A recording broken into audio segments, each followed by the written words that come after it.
안녕하세요. 코인썸입니다. 새벽에 11월달 FOMC가 있었습니다.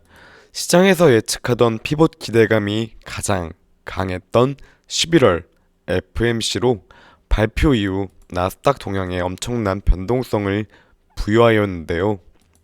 전주부터 시장에서 강하게 돌았던 연준의 피봇 관련된 발언이 나왔고, 긴축에 대한 속도 조절 의견이 신규로서 생성되었으나 금리 인상의 폭 자체의 넓이는 더욱 넓어진 상황입니다. 4.75%의 금리 인상이 아닌 5% 이상의 고강도 긴축 가능성이 높아졌으며, 파월 역시 이날 동의견적인 발언으로 경계감으로 약세에서 일부 반등을 나스닥에서 개장 초부터 보였지만 발표 이후 급락세로 마이너스 3.36% 하락 마감하였습니다. 전 영상에서 피봇 기대감은 시장에서 전주부터 기대하던 재료로 우리 역시 기대해 볼 수는 있지만, 리스크시 급락의 가능성은 더 위태로워지고 비둘기적 의견의 전환이 아닌 매파적인 의견이 강경하게 유지될 시에는 시장은 몸을 추스리게 되고, 다음 관점은 언제나 그랬듯이 고용지표와 물가지표로 향할 수밖에 없기에 매수 의견은 피하는 것이 낫다라는 근거로 말씀을 드렸습니다. 다만 11월 분위기가 시장의 저점과 턴어라운드의 방향성을 줄 가능성이 높다라는 의견은 아직까지도 유효하다고 보여지며, 다가오는 국내 시간 금요일 밤 미국의 비농업 고용지표에서 견고함이 둔화되는 것이 1차적으로는 넘어야 할 산입니다.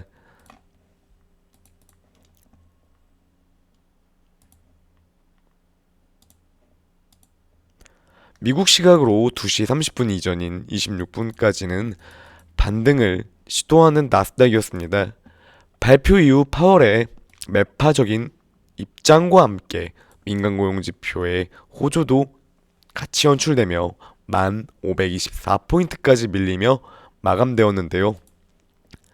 기술적인 흐름에서는 어제까지는 우상향적인 추세가 유지되었지만, 언제나 그랬듯 FOMC 자체가 시장 영향력이 상당하고, 이번 FOMC는 올해 중 가장 강한 영향력을 행사할 수밖에 없기에 기술적인 지지 구간이나 추세 자체는 무의미할 가능성이 높다는 말씀을 드렸습니다.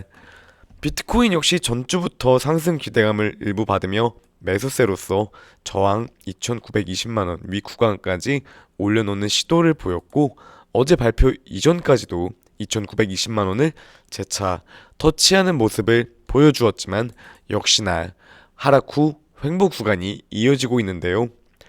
나스닥과의 커플링이 아직까지 제대로 이루어지지 않았고, 나스닥보다 빠르게 급락세를 겪은 후 위에서의 물량이 소화되는 시간이 비교적으로 더 길었던 비트코인이기에 이번 FOMC 이슈로 2800 아래 구간까지 빠르게 빠지지 않은 모습입니다.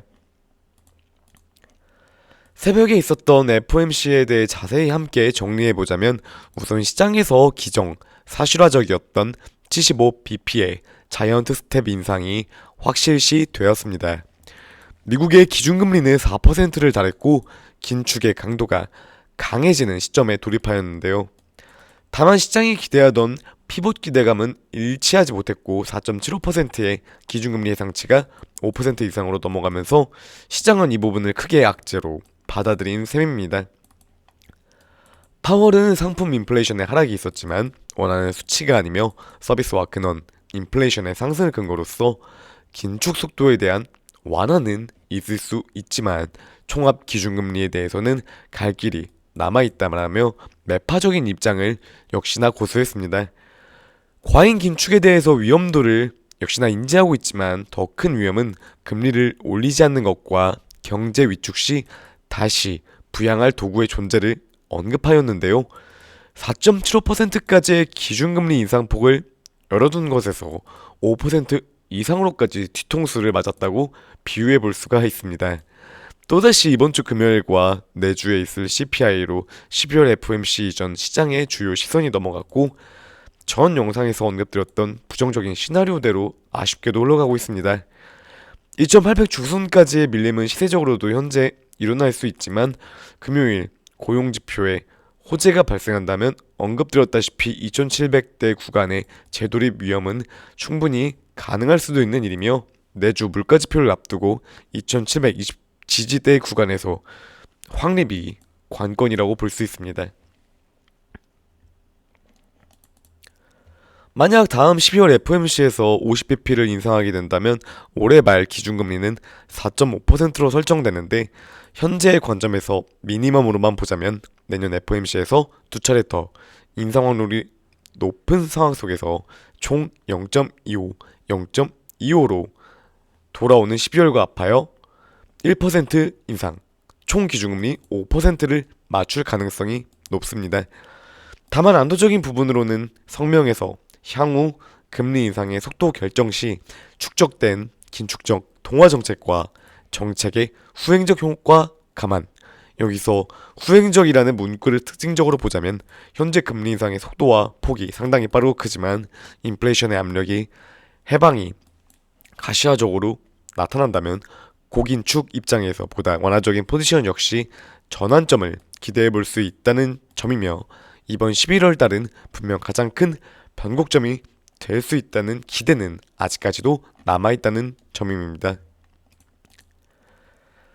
마지막 자이언트 스텝으로 보고 있으며 주택 판매, 가격 등의 둔화세가 유의미하진 않지만 꾸준하게 발생하고 있고 다가오는 8일은 중간 선거로 과거 경험으로 보았을 때 해당 기일을 전후로 분위기의 재반전 역시 일부 기대해 볼 수 있고 이후 CPI의 기대를 전월 대비 걸어볼 수가 있습니다.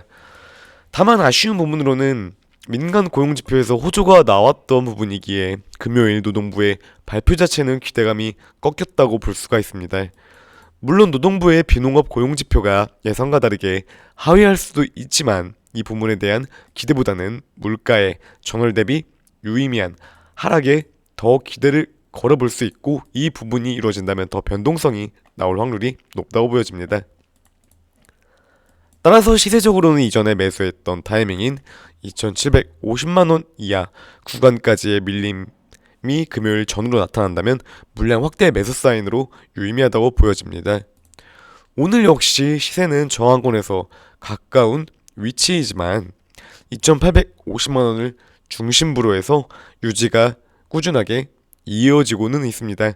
어제 피부 기대감의 일부 무산과 민간 고용지표의 호조 속에서도 증시 대비 견고하게 계속해서 버티고 있는 차트 자체는 상당히 긍정적인 시그널을 이어나가고 있다고 보여집니다. 2750만원까지 시세가 낙폭이 이번 주에 있을 가능성은 그렇게 크다고는 보이지 않지만 2800 이하의 시세 밀림 시에 매수 타이밍과 비중을 정하셔서 대응이 가능하다고 보여지는 주간입니다.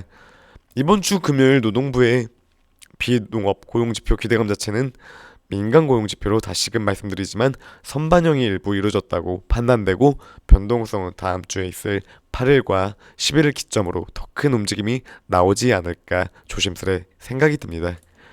오늘도 영상 시청해주셔서 감사드리고 성공 투자하시길 바라겠습니다.